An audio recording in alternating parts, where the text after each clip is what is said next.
They have called it by many names across the centuries: the wandering spear, the dragon's tear, the star that weeps. To astronomers today, it is simply catalogued as Three-Eye Atlas. But to prophets long forgotten, it was the celestial messenger of upheaval, the fire-veined herald of Earth's reckoning. Its arrival was whispered in temples carved before history began. Priests etched its long green-blue tail into stone, warning that when it burned brightest in the heavens, the balance of mankind would tip.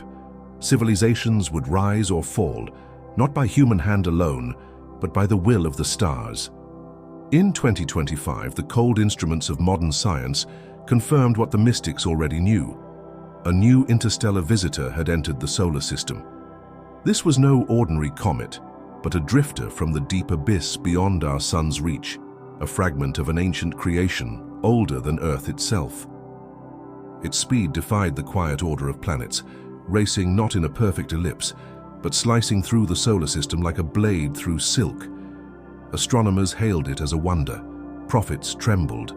The ancient scrolls had spoken of such an intruder, one that came not merely to pass but to signal the turning of ages. In the libraries of forgotten monasteries, translations reveal chilling precision. And lo, a cold wanderer from the void shall pierce the sky. Its tail shall write in fire the fate of men, and its passing shall be both wound and warning. How could men of dust have foreseen this visitor thousands of years before telescopes existed? Some scholars dismiss the link, calling it coincidence, myth colliding with science. But coincidence rarely wears such perfect armor. The alignment of this comet's arrival with geopolitical instability, economic tremors, and ecological collapse mirrors the timelines drawn by seers who spoke of the season of convergence. That season, by every account, begins now. There is a paradox in its beauty. Through the eyes of a telescope, Three-Eye Atlas shimmers with a ghostly emerald glow, its coma expanding like a crown of frost and flame. Yet that glow is the whisper of its disintegration, frozen gases burning away under the sun's gaze. The comet is dying even as it approaches, as prophecy too often comes with a dying breath. In Sumerian star records, an identical celestial traveler appears in the last entries before the fall of Akkad. Chinese astronomers in 240 BC described a green-haired guest star preceding famine and rebellion. These patterns are not perfect, but the echoes between them are far too loud to ignore. Modern scientists calculate its trajectory with numbers, but ancient mystics measured such omens by consequence. To them, the appearance of such a body was not simply an astronomical event. It was the opening of a veil, a time when unseen forces walked more freely among mortals. Wars, betrayals, and revelations were all accelerated under its light. It is not destruction they feared most, but transformation. The Three-Eye Atlas comet carries with it dust and gas forged in alien furnaces, chemical fingerprints from beyond our star. To the seers, such material was not inert. It was seed, a seed that, upon touching Earth, could alter the course of life in ways beyond human control. Some whisper that the seed is not biological but spiritual, that such comets bring with them waves of thought, shifting the collective mind of humanity. History does record surges of art, invention, and upheaval following great cometary visits. Could Three-Eye Atlas be the catalyst for the next great leap or the final great fall? The timing chills even skeptics. The comet will reach its closest pass in late 2025, during a rare planetary alignment unseen in over 4 centuries. This alignment itself was noted by 16th century astrologer Michel de Nostradamus, as the stage for a star of ice to herald the reckoning of kings. For kings in our age, red presidents, prime ministers, and the shadow powers that operate beyond titles. Already the corridors of politics rumble with unrest.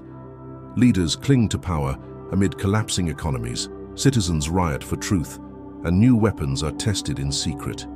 History teaches us that such tension rarely resolves without fire. The comet's green light will be visible to the naked eye for days, a sight that will unite billions under a single sky. Yet unity does not guarantee peace. Prophecy warns that under such a shared omen, human hearts are laid bare. Old hatreds rekindle, and alliances shatter when faced with the raw truth of mortality. In the Book of Enoch, A hidden passage describes the great wanderer who carries the breath of other worlds.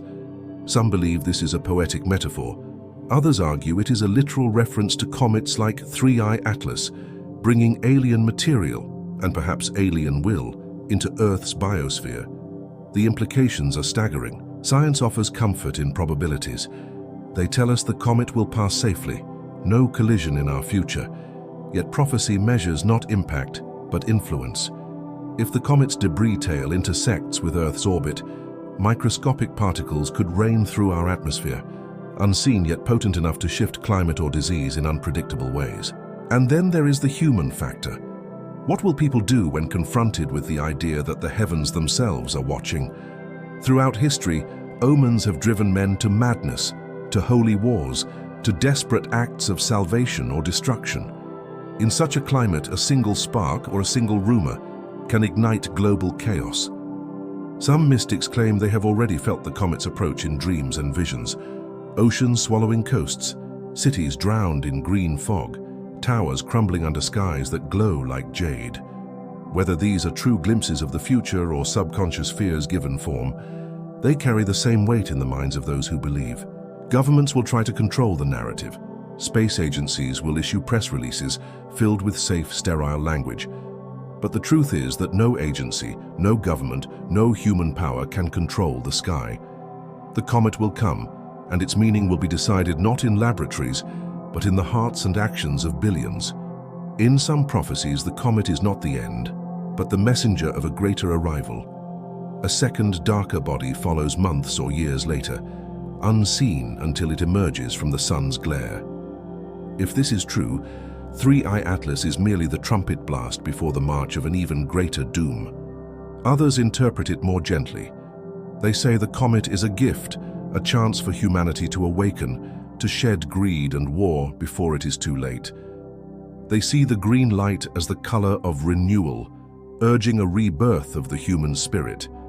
But history suggests humanity rarely heeds such warnings without suffering first. We stand now between two possibilities: transformation through wisdom or transformation through fire. Both will leave us changed, but one will leave us standing.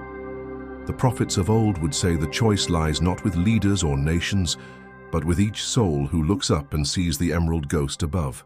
As the days shorten toward the comet's closest approach, you may feel it in subtle ways.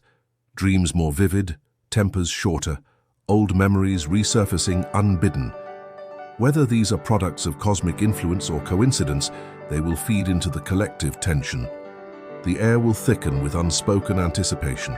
And when the night comes that 3I Atlas blazes in the heavens, casting its ghost fire across oceans and deserts alike, the world will fall silent for a heartbeat. In that silence, the choice will be made, by kings and beggars alike, as to whether we enter the next age in unity or in ashes. The comet will pass. It always does. But its trail, whether in dust or in the scars upon our history, will linger long after. And perhaps that is the true prophecy, not destruction, not salvation, but the reminder that we are still bound to the stars and that they will not let us forget.